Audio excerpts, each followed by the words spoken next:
Y estamos en un nuevo bloque de entrevistas para seguir hablando de esto que comentábamos al inicio, que tiene que ver con la desregulación emocional, con el producto que puede pasar de la ansiedad, de estos lugares de encuentro y desencuentro. Vamos a hablar con una amiga, una profesional muy pero muy preparada, que se llama Constanza Duhalde. Duhalde es psicóloga, recibida por la Universidad de Buenos Aires, es psicoanalista, se especializa sobre todo en lo que tiene que ver con la infancia temprana. De hecho, está en la Universidad de Buenos Aires en temas de investigación de estas primeras edades o primeras etapas de los niños. Es, como digo, participó también y se formó en lo que es la Universidad de París, directora de proyecto de investigación de IPA, es investigadora senior en proyectos ligados, como decíamos, a primera infancia por la UBA, docente de grado y posgrado también en la Universidad de Buenos Aires, en la Universidad de Belgrano, en el Instituto Universitario de Salud Mental, ABDEVA, psicoanalista, dijimos, miembro de la Sociedad Argentina de Psicoanálisis y de la Asociación Psicoanalítica Internacional. También Constanza es miembro del Consejo Directivo de IAN Argentina, esta enorme, digamos, institución que reúne varios países que hemos ya hablado, que se dedica entonces al desarrollo y a la divulgación de lo que es la teoría del apego, de estos primeros vínculos y la importancia que tienen en la vida futura, ¿no? Vamos a darle entonces los buenos días a Constanza, agradeciendo este contacto matinal.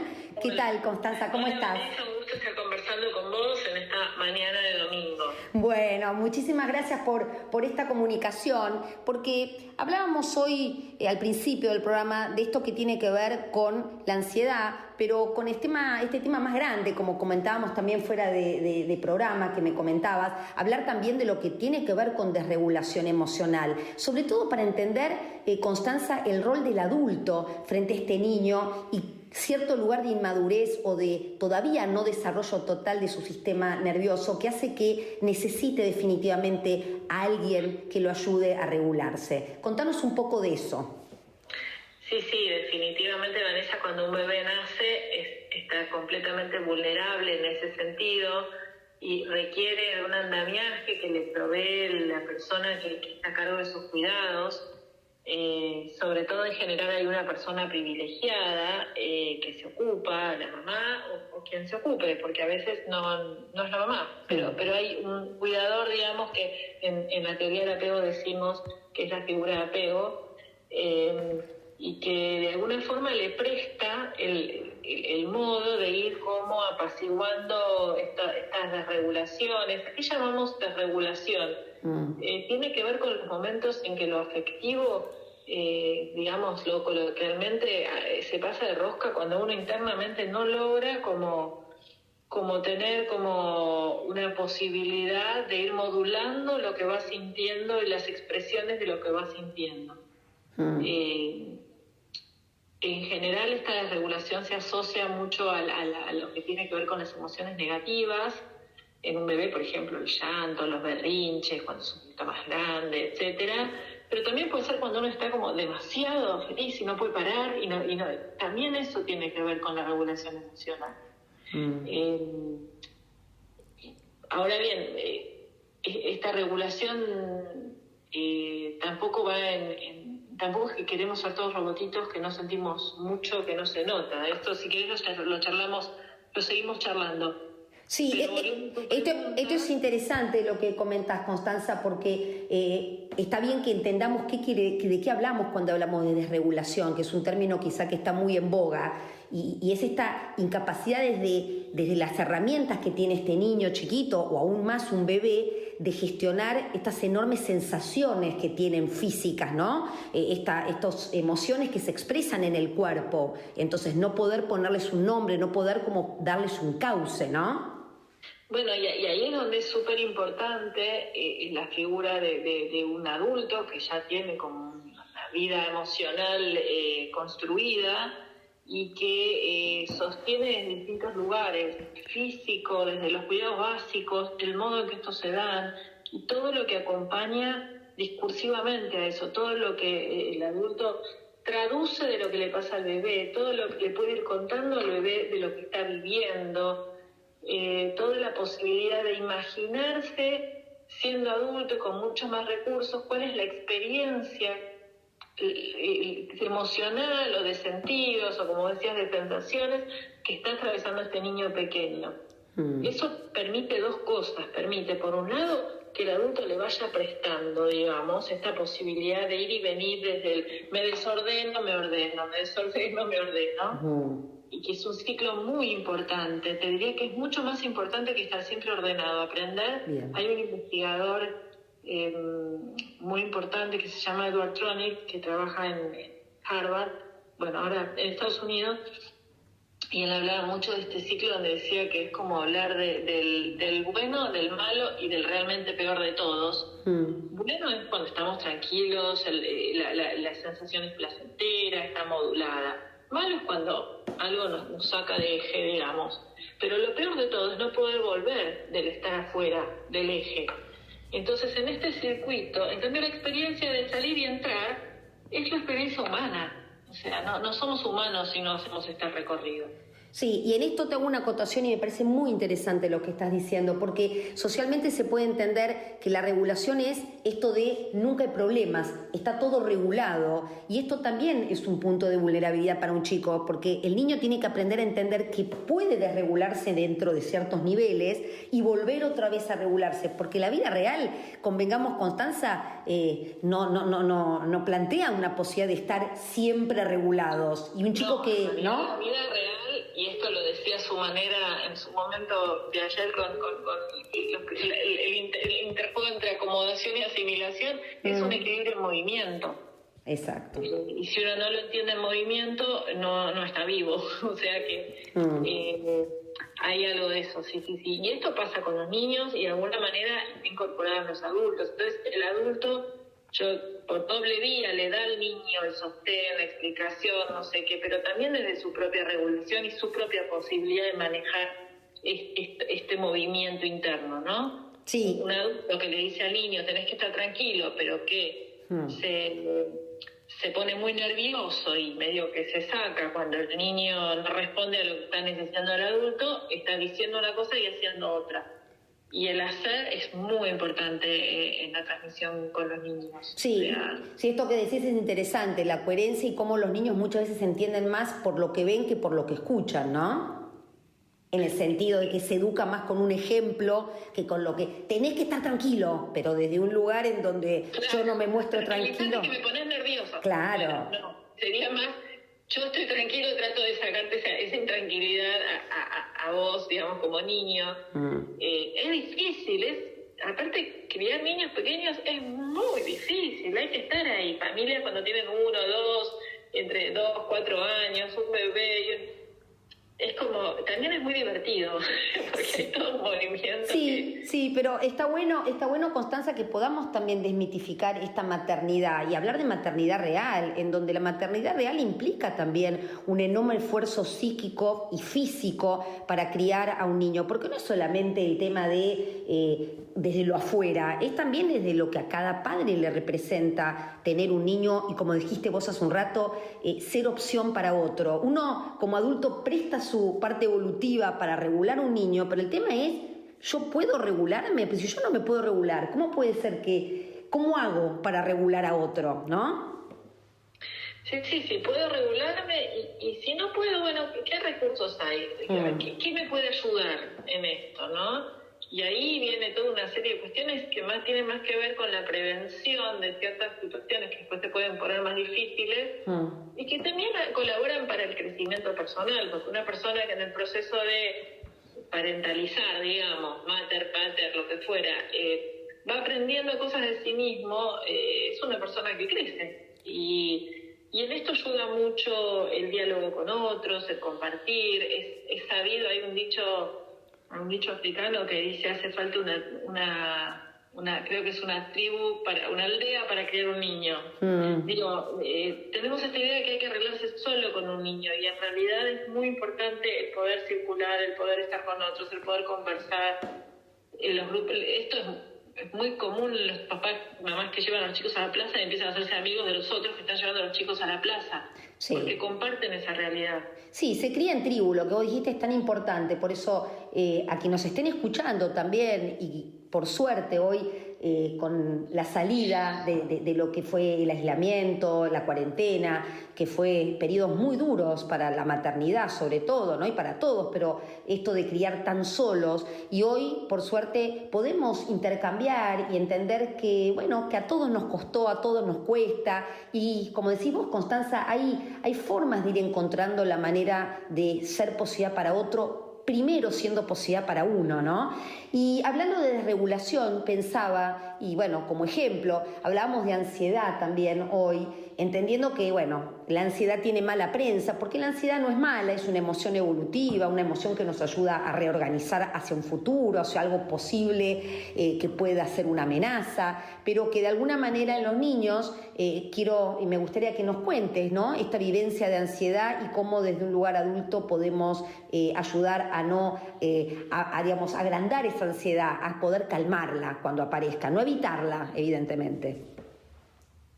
No, calmarla y empezar, digamos, pensar como esto tiene distintos niveles, si querés, más allá de la dosis, viste, esto de ansiedad necesaria en la vida, que es la que nos pone en movimiento, ¿no? Cierto aprestamiento, hay un aspecto de la ansiedad que es muy importante, que exista, que es eso que nos dice, bueno, ¿cómo me preparo para mañana? ¿A qué hora pongo el despertador? Digo, cuestiones que están ligadas a esto. Pero por otro lado, todo lo que tiene que ver con pensar que la ansiedad primero tiene como se desarrolla en un espacio mental, las sensaciones, los pensamientos, lo que no puedo parar, la velocidad en la mente, digamos. Y después puede irse más hacia otros territorios, como puede ser la forma de manejarse en la vida cotidiana, y a veces los correlatos más corporales, o sea, cuando la ansiedad lo lleva a estar padeciendo, digamos, sensaciones o insomnio o dificultades, digamos, a veces en su punto máximo, estas sensaciones con la respiración que son muy difíciles, que terminan llevando a la sensación de que uno le está pasando algo, cuando la base es un núcleo de no poder tomar lo mental, desarmarlo, y a veces para esto ayudan técnicas que ni siquiera son tan del territorio más conocido de la psicología pura, a veces la respiración, las técnicas de meditación, los modos de parar, el hablar con los demás, el escuchar, todo eso va ayudando a modular esta ansiedad, ¿no? Pero entendiendo esto, que hay una parte de la ansiedad que es necesaria también dentro de la vida, digamos. Sí, y cuando hablamos de niños, ¿no? Y hablamos de ansiedad en donde se va formando quizás cierto patrón, ¿no? O cierta manera, cierta disposición, cierta manera de vincularse. Me refiero, por ejemplo, desde que un niño es muy bebito, ¿no? Que hablamos cómo se interpreta la ansiedad de ese niño en ese momento, con esta quizá falta de sensibilidad o falta de presencia o falta de seguridad en ese adulto o en ese otro que está, ¿no? Bueno, hay un aspecto que ahí de nuevo nos ayuda la teoría del apego, que tiene que ver con modos de vinculación donde no se entiende de todo qué hay que hacer para que el otro, digamos, el otro de verdad venga en auxilio para calmar, o sea, lo que a uno, al bebé, al niño, lo altera, ¿no? Entonces hay como modalidades donde no está muy seguro el niño de si el adulto va a estar ahí o no cuando lo necesite, pero además quizás son estilos de adultos que funcionan más, o sea, acuden más al auxilio del niño cuando la expresión del niño de dificultades mayores, como exagerada, con más ruido, ¿no? Entonces se crea un modelo donde para que venga la calma primero tengo que hacer más desorden. Y esto es un circuito que se da muchas veces cuando el adulto también a su vez tiene este estilo. De hecho se llama estilo de apego ansioso, ambivalente, ansioso, donde no puedo largar del todo el otro, porque no sé si después va a estar ahí. Entonces esto tiene más que ver con la ansiedad en la relación de no poder separarse, de cómo se se genera como dificultad en dar espacio para ir y venir, porque tengo que estar controlando, viendo si el otro va a estar ahí cuando yo lo necesite.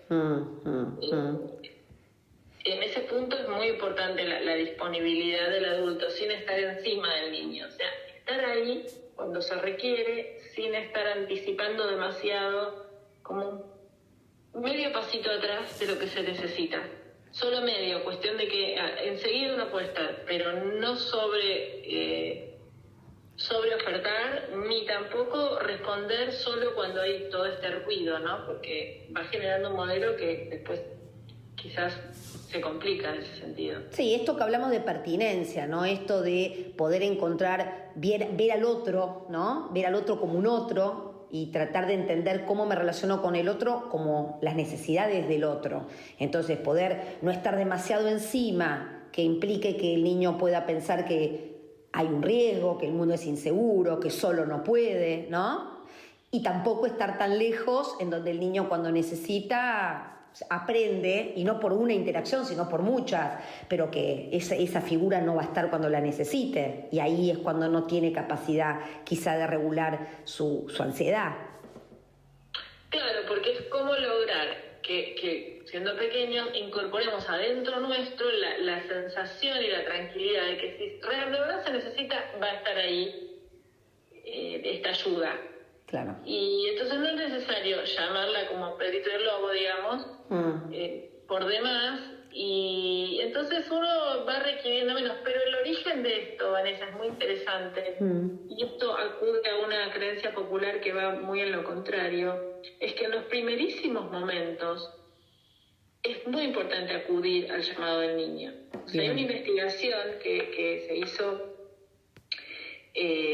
a lo largo de todo el primer año de vida, donde iban los investigadores a visitar las casas de madres con bebés muy pequeños, y entre otras cosas estudiaban un poco cuánto tardaba, es una investigación del equipo de Mary Ainsworth, cuánto tardaban en responder estas mamás al llamado del niño cuando lloraba, cuando no estaba, bueno, es lo que hace un bebé, llora para llamar a su mamá. Y el preconcepto es que cuanto uno menos acuda rápidamente, cuando los bebés son muy chiquitos, más independientes, entre comillas, van a ser después. Y esa investigación mostró todo lo contrario. O sea, los bebés cuyas mamás acudían más rápido y eran más adecuadas sus respuestas a lo que necesitaba el bebé en los primeros 6 meses de vida, tenían bebés que en los segundos 6 meses de vida lloraban mucho menos que los otros bebés. Claro. Claro, y esto tiene una lógica, Constanza, porque en realidad la seguridad se va trabajando, se va incorporando, se va aprendiendo. Entonces, de alguna manera, un niño que puede sentirse seguro es un niño que puede esperar también, ¿no? Es que, claro, esa es una clave la que vos decís, Vanessa, porque después cuando los chicos son más grandes, esto se traduce en no puede esperar, lo quiere todo ya. Cuando uno es muy pequeño, tiene que ver con esto. ¿Cuánto esperó un bebé a que alguien tradujera lo que le pasaba, hiciera lo eficaz lo que necesita para calmarlo? Igual, vuelvo, se hace lo que se puede. Es muy difícil criar un bebé pequeño y uno hace lo mejor con lo que tiene y con lo que puede. Y además, después hay tiempo y modos de rectificar. A través de otros vínculos, a través de aprendizajes que hacen los padres y que modifican su forma de estar con sus hijos, a través de la terapia, por supuesto, que es un excelente recurso. Sí, pero igual está bueno esto que planteas, Constanza, porque estos mitos sociales de no lo tengas mucho tiempo, upa, porque lo vas a malcriar, esto que decís, dale tiempo y no vayas directo, estamos hablando de bebés muy chiquitos, dale tiempo para que espere, así aprende. Me parece que son derribar estos mitos a través de lo que tiene que ver con la investigación, en donde evidentemente no es lo mismo hacer esperar a un niño de 5 años, de 4 años, que a un bebé que realmente no puede todavía, ¿no? Yo te agregaría algo acá. Sí. Hay distintas formas de hacer que alguien espere. Bien. Porque una cosa es acudir de una forma acelerada, rápida, un poco desregulada también. En cuanto tengo que hacer algo, lo tengo que hacer ya. Otra es hacer esperar en la medida en que uno puede ir conversando. Para los niños está el canal de contacto físico directo, pero también está la voz. Entonces una mamá puede ir acudiendo a lo que necesita el bebé, decirle lo que cree que le pasa, acercarse, tomarlo, y después ir alejando un poquito estas respuestas, no dejándolo solo. O sea, dejarlo solo nunca es una buena opción. Bien. Pero hay distintas maneras de acercarse, en modos, en velocidad, en lo que fuera. Sí, es interesante esto que planteas, porque también tenemos que entender de qué hablamos de regulación, de qué hablamos de niveles de ansiedad muy difíciles para poder regular. Cuando hablamos de diferentes etapas o ciclos vitales, no es lo mismo un bebé recién nacido que un niño de 2 años, que un niño de 5, ¿no? Eso también es interesante poder entender. No es lo mismo un adolescente que también necesita regulación, y esto sepámoslo todos, también un adolescente necesita regulación, pero no es lo mismo el adolescente que un bebé recién nacido. Es decir, tenemos que tratar de ir siendo esto suficientemente buenas y siendo más innecesarias en cierto lugar, ¿no? Bueno, en el adolescente en particular, a veces pasa que los adultos oscilan entre no poder tolerar esta separación que pone el adolescente, la importancia que les da a sus pares, entonces estar muy encima, o frente a esta situación alejarse mucho, porque diciendo, bueno, ahora ya no me necesitas. Claro. Y el adolescente, es bueno entenderlo, genera vínculos muy fuertes en los que se juegan mucho. Estas regulaciones se empiezan a dar con los amigos. Pero eso no quiere decir que el adulto no tenga un rol muy importante ahí, como un paso atrás para cuando esto no es suficiente o cuando esto está fallando. ¿Sí? Es como estar cerca. De nuevo, el truco siempre es esto, es estar disponible sin estar encima. Está bueno, y estar disponible sin estar encima, y entender qué es estar encima también para lo que necesite ese niño, porque vemos casos de mucha sobreprotección que explotan, sobre todo cuando el niño empieza a vincularse socialmente, cuando tiene que despegar, y entonces también es aprender qué es lo que cada niño, que es un ser humano único, irrepetible, y por eso tampoco la idea desde acá es dar una receta, ¿no? Porque cada niño tiene y va formando su personalidad más allá de lo del medio, también con lo que trae, ¿no?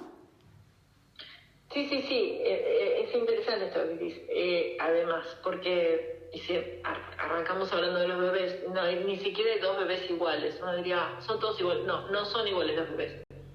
Hay distintas formas de la sensibilidad, y eso es algo muy personal y que en general es algo a lo que no le damos mucha importancia. Como hasta el modo en que oímos, en que sentimos la temperatura, el modo en que vemos, es diferente para cada persona, y eso construye también una base diferente desde el inicio. Bueno, es mucho más claro cuando los chicos ya son más grandes, se uno ve mucho las diferencias de personalidad, etcétera, ¿no? Pero ya desde el inicio es todo un trabajo descubrir quién es este bebé y qué necesita este bebé en particular, qué lo calma, por ejemplo. Hay bebés que se calman más con el movimiento, hay bebés que se calman más con la quietud. Es como que mucho trabajo, porque hay como que sintonizar todos los recursos que tenemos para ver, bueno, quién es este extraño que entró a la casa, que es este bebé. Claro. Cómo se va a ir construyendo la cosa a partir de reconocer quién es. Exacto. Y en eso es interesante también porque nos enseña como adultos a entender cómo regular al otro, ¿no? También, según las etapas, habrá posibilidad de usar la palabra como regulador, pero en otras quizá, y yo creo que en la mayoría todos necesitamos el cuerpo, ¿no? Para calmar, para abrazar, para mismo hablando de adultos o de adolescentes, pero digo que a lo mejor niños que ya tengan el habla, uno puede regular desde también el habla, ¿no? Desde poder ayudar a encontrar qué siento, cómo, dónde, que no pasa con los bebés. Sí, exacto. Entonces, en función de las edades, también la forma de acompañar y regular va a depender de esto, ¿no? Sí, me parece que tal cual. Es importante ir aprendiendo, por eso qué trabajo, ¿no? La verdad que es un tema apasionante, Constanza, y yo creo que es muy interesante que podamos hablar de esto, que podamos desmitificar estas escenas o estas fotos de mamás sonriendo, felices, maternidades que en definitiva tienen, como dijiste vos, momentos de enorme felicidad y también momentos que son muy difíciles, y estos programas o estas conversaciones sirven un poco para que la gente pueda escucharse y pueda buscar ayuda, como bien también señalaste a lo largo de esta entrevista. La verdad que sí. Y entender que esa ayuda tiene distintos niveles y que la primera ayuda empieza por poder hablar de lo que uno le está pasando, si siente que no está bien, con la gente que está alrededor, ¿no? Exacto. Sí. Exacto. Sí. Y con sus pares, y esto que decíamos, ¿no? Esta posibilidad de aprender a ser mamá con otras mamás, ¿no? Desde no una situación de dogmas de qué se debe hacer y no, sino de ir compartiendo también emociones, sensaciones, y esto también nos regula a nosotros, ¿no? Sí. La palabra, el cuerpo, como vos decís también, el pensamiento y el desarrollar esto, el poder pensar las situaciones y hablar. Y hablar, absolutamente. Un placer, Constanza, tenerte en el programa. Ojalá podamos seguirla en otro momento. Y bueno, agradecerte entonces enormemente este contacto. Bueno, Vanessa, te mando un saludo. Bueno, muchísimas gracias. Estuvimos entonces hablando con Constanza Duhalde, psicóloga y especialista en teoría del apego y en estos vínculos tempranos.